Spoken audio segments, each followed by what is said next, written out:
নমস্কার, আমি করবী চলে এসেছি একটা নতুন ব্লগের সাথে অনুদের মেয়েবেলা চ্যানেলে। চলুন কলকাতাটা ঘুরে আসি একটু সকলে মিলে। সকলকে নিয়ে ঘুরতে গেলে তো নিজেকে বের হতেই হবে, তাই সকাল সকাল ট্রেনে করে বেরিয়ে পড়লাম হাওড়া স্টেশনের উদ্দেশ্যে।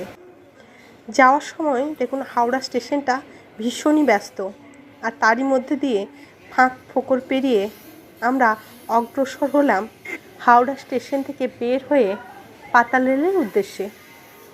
মেট্রোতে আগে অনেকবারই চেপেছি, কিন্তু গঙ্গার তলদেশে পাতাল রেল হওয়ার পর চাপার যে অভিজ্ঞতা সেটা অর্জনের উদ্দেশ্যে আজ বের হওয়া।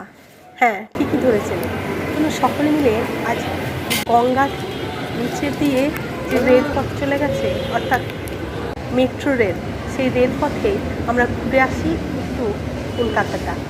এ প্রসঙ্গে বলে রাখি, আজকের আমার গন্তব্য ছিল একটু ভেতরের দিকে, অর্থাৎ হাওড়া স্টেশন থেকে একটু জিগজ্যাগ করে আমরা ঘুরে আসবো প্রায় পুরো মেট্রো রেলটাই, অর্থাৎ কলকাতা শহরের প্রায় প্রত্যেকটা কোনা কোনায় আমরা ঘুরবো এই মেট্রোয় করে।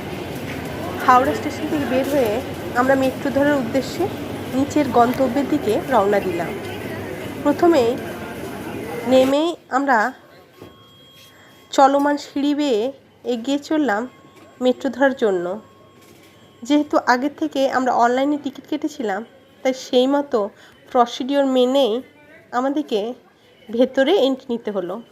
যারা মেট্রোয় কখনো চাপেননি তারা হয়তো জানেন না, কিন্তু যারা চেপেছেন তারা ভালো করেই জানেন এখানে ঢুকতে গেলে আলাদাভাবে টিকিটকে এন্ট্রি করাতে হয়। আর যাদের টিকিট থাকে না তাদের ক্ষেত্রে অনলাইনে যে টিকিট কাটা হয়, সেই মোবাইলের অনলাইনে টিকিটের ছবি ওখানে ধরে তবেই এন্ট্রি পাওয়া যায়। যাই হোক, সেই সব নিয়মকানুন মেনেই আমরা প্রবেশ করলাম মেট্রো স্টেশনে। ভেতরে ঢুকেই তো দেখলাম পুরো ঝাঁ চকচকে এক নতুন জগৎ। সত্যি মেট্রো স্টেশন, অর্থাৎ নতুন যে স্টেশনগুলো তৈরি হয়েছে সেগুলো একদম স্বপ্নের মতো। বিভিন্ন সিনেমাতে যেমন দেখায় ঠিক সেই রকম। যাই হোক, পুরোটাই এসি এবং বেশ কিছু চলমান সিঁড়ি বেয়ে ওঠানামা। বেশ ভালোই লাগছিল পুরো জার্নিটা। কলকাতার ভ্যাপসা গরম থেকে এক মুক্তির স্বাদ। পুরোটাই যেহেতু এসি, তাই কোনো রকম গরম চিহ্ন মাত্র নেই কোনোখানে। আজকের ব্লগে পর্যন্ত, দেখা হচ্ছে নেক্সট ব্লগে। আমার ব্লগ যদি আপনাদের ভালো লেগে থাকে তাহলে লাইক সাবস্ক্রাইব করে চ্যানেলটির পাশে থাকার অনুরোধ রইল।